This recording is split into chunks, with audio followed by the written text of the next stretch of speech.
So, you know how when you make plans and the bizarre nature of the universe rears its strange face and says, and then it flashes that razor blade grin at you and you're like, damn it, I was going to flash that razor blade grin at you. There's a lot of flashing going on in here. I'm a little uncomfortable. But you know what I'm talking about, right? I mean, I'm not the crazy one here, right? Right? Goblins!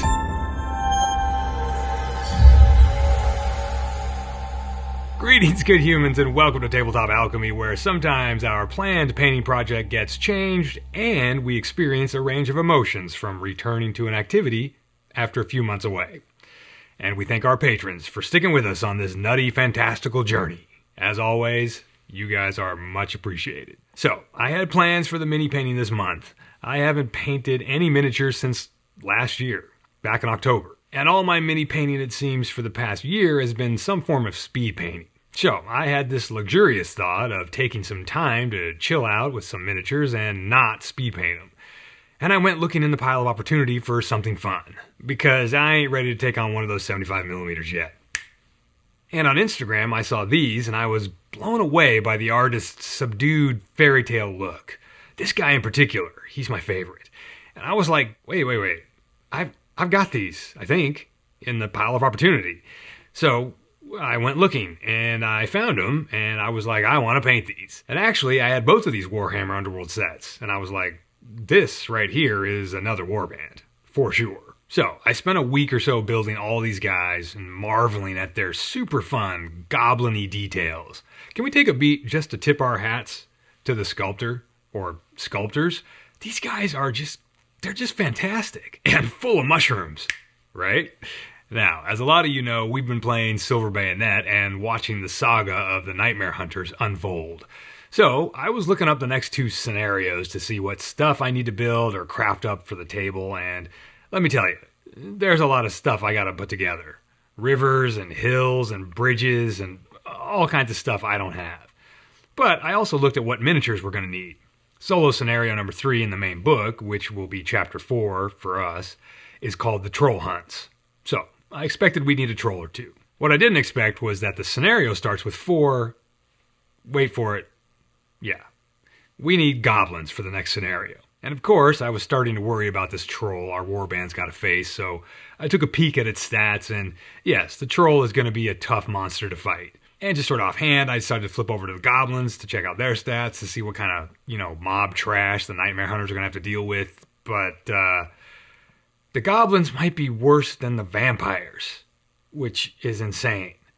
But look, that's going to have to wait. We got to get some painting done here. All right, so at the beginning here, my grandiose thought was, all right, I'm going to paint this mini up with traditional paints and painting techniques, like I used to, once upon a time. No speed paint, meaning no contrast paint or express colors, etc.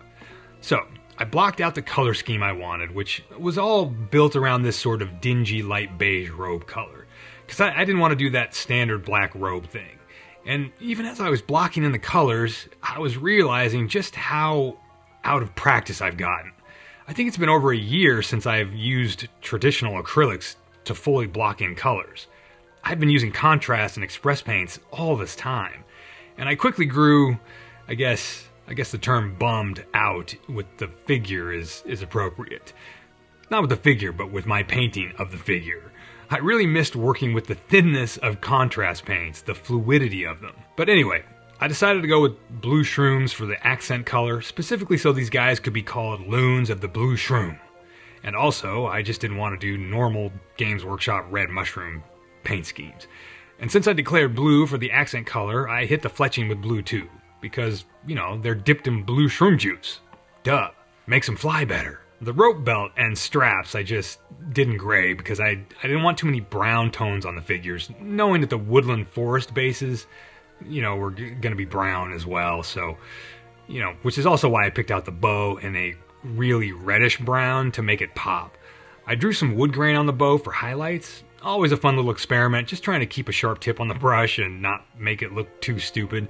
And then I washed it down with a reddish brown shade. Reikland Flesh Shade, to be exact. Then I highlighted the blue with a lighter blue, figuring I'd wash it all down with a darker blue in the long run.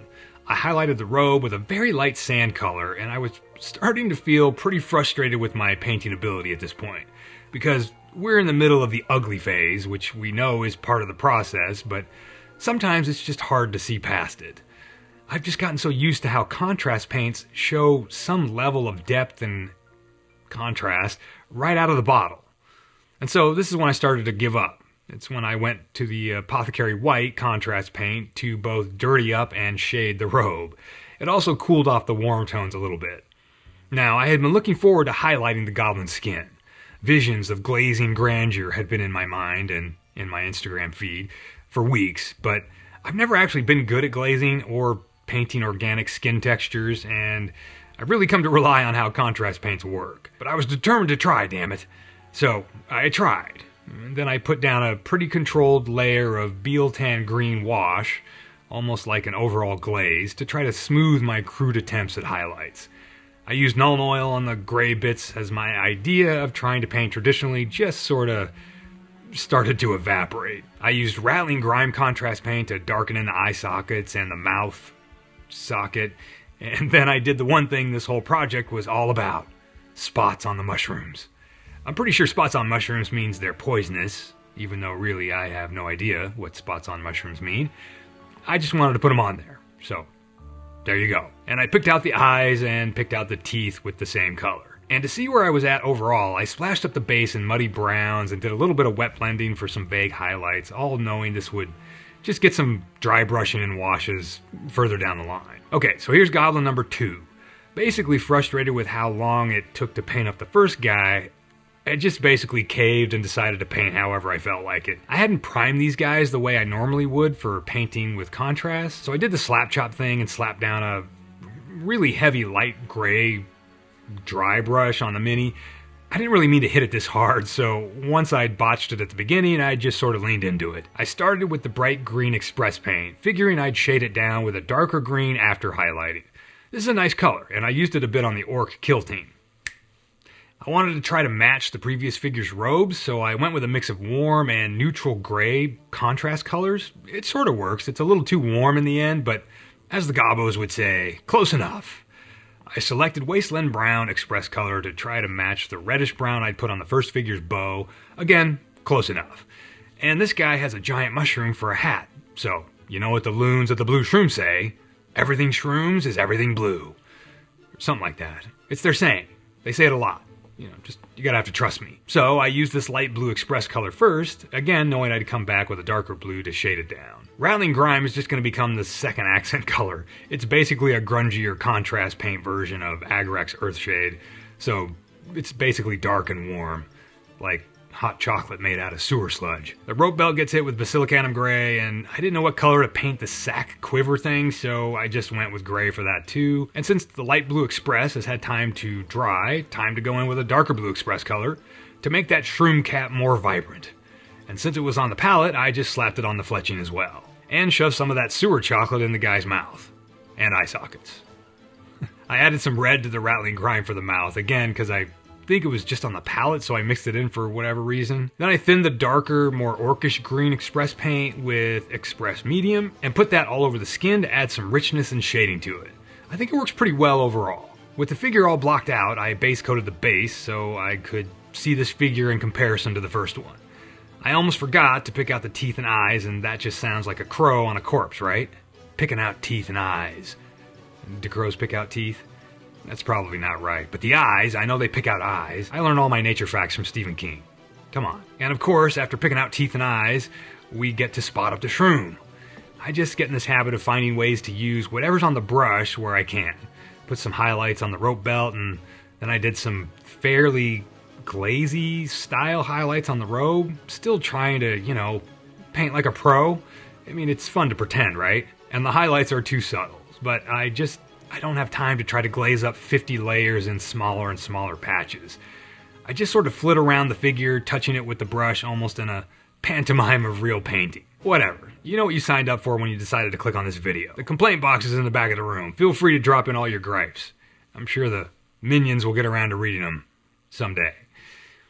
I don't know what I'm talking about. I don't know what I'm saying. Moving on, I decided to do something I almost never do. Blacklining. I used rattling grime, and it was kind of fun to just try to be super accurate with an aught-sized brush. I tamped down the nerves and just thought, hey, we're just messing around. Black lining is a cool effect, but I think dropping in several washes kind of achieves the same thing. But because the robes are so light colored, I wasn't really going to be able to drop a bunch of dark washes on it, so black lining seemed like something to try. Then some dry brushing on the base, and Agrax Earthshade makes Bob your uncle. Now, I'm going to ask you something. What the hell does Bob your uncle mean? Seriously, I have never understood why the phrase Bob's your uncle means what we all know it means. Something like, you're done, or everything's perfect.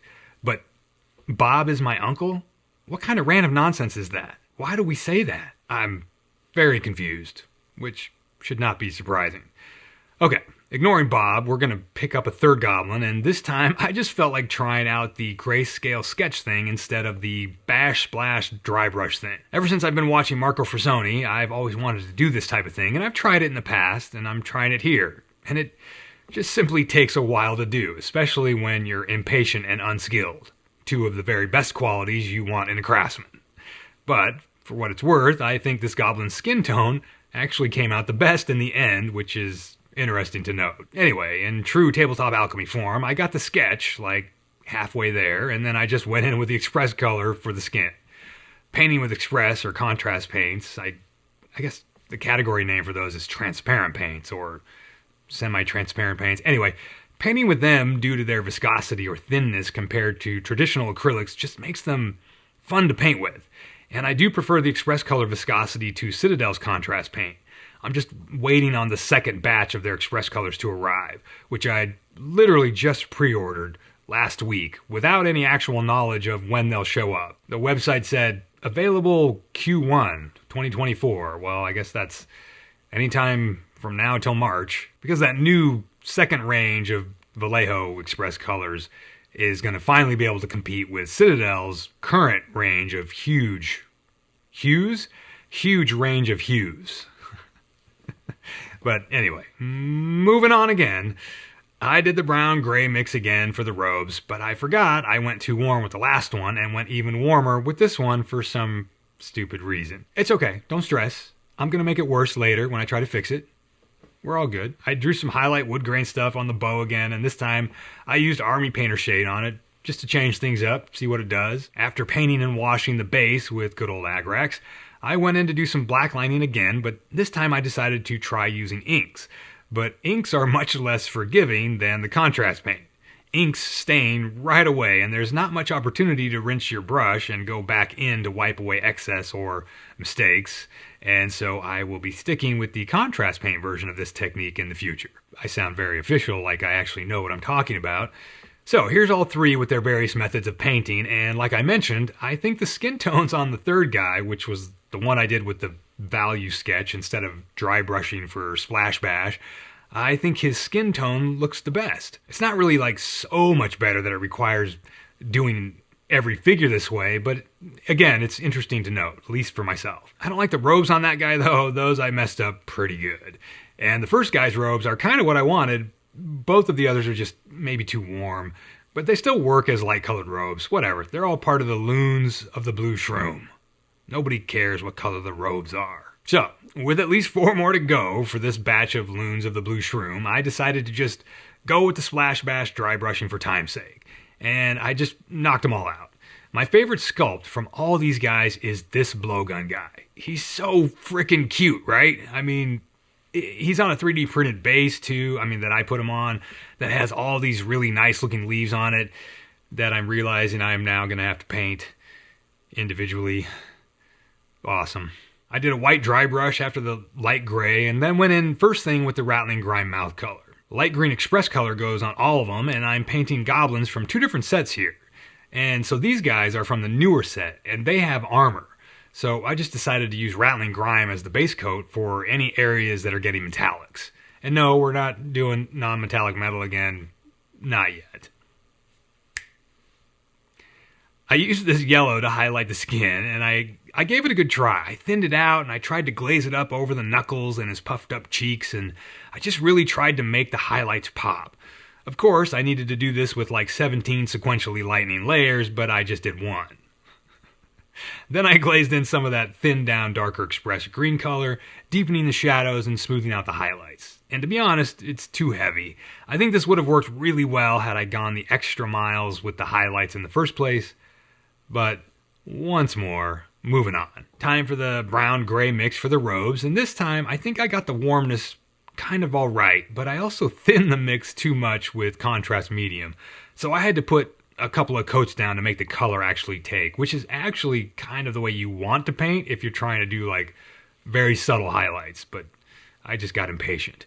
The lance thing gets the same wood grain treatment as the bows, and I even went in with a bit of a second highlight color just to dot it up and make little areas of wood grain pop a bit, and I washed it with the Army Painter shade again. Then an overall pass with the darker green express color for all the rest of the figure's skin tones. I wanted to lighten up this back of the mushroom blowgun thing to give it more of that shroomy feel, right?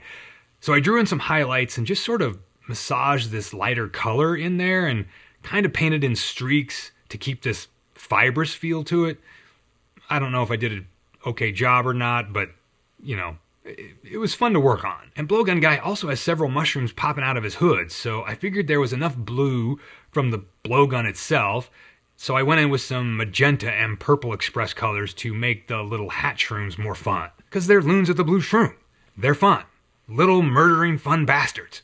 Come on. I used some Targor Rage Shade to shade down that shroom underside and gave it some more shadow. And Targor Rage Shade has this slightly purplish tint to it that I thought fit the idea of mushroom texture. Stem texture, that is. This last guy has a huge net that I just couldn't figure out what color to paint. In the end, I went with purple. Yeah, I did that. And then I doused it with Basilicanum Gray to bring it back down to the real world, so to speak. Because it didn't really work, and I might actually repaint it at some point. I know. Who are we kidding? Finally, time to paint all the metallics, and I used the awesome Manifold Exhaust color from Vallejo Metal Color. This paint has a vaguely warm tone to it versus just like steel or gray metallic, and it's all going to get dulled down under the final matte coat. And then I'll have to come back and put some highlights in silver over all the metal bits anyway. But before I matte coated, I finished up the bases with foliage and tufts and stuff, little spots of color for any mushrooms on the ground, stuff like that. And so here are 7 finished Loons of the Blue Shroom. I've still got like 10 other figures from these sets, and they're all the cool fun ones, aside from the Blowgunner. Like all the leader figures and squigs and squig riders, that sort of stuff. But I only had time to get the rank and file dudes done for this video. We'll have to paint up the rest in another one. But yeah, overall, I guess I'm happy with them. I don't know, they are such cool sculpts, I could see 100 different ways to paint them. Different color schemes and stuff. One thing I'm happy with is the matte coat. I finally picked up some AK Interactive Ultra Matte Coat, and it is well and truly matte. I am looking forward to painting the rest of these guys, but we've got other stuff we gotta get done for the next 2 Silver Bayonet installments, including a lot of terrain. It'll be fun. So, go paint some fairy tale dudes and have fun experimenting. See ya. Mushrooms!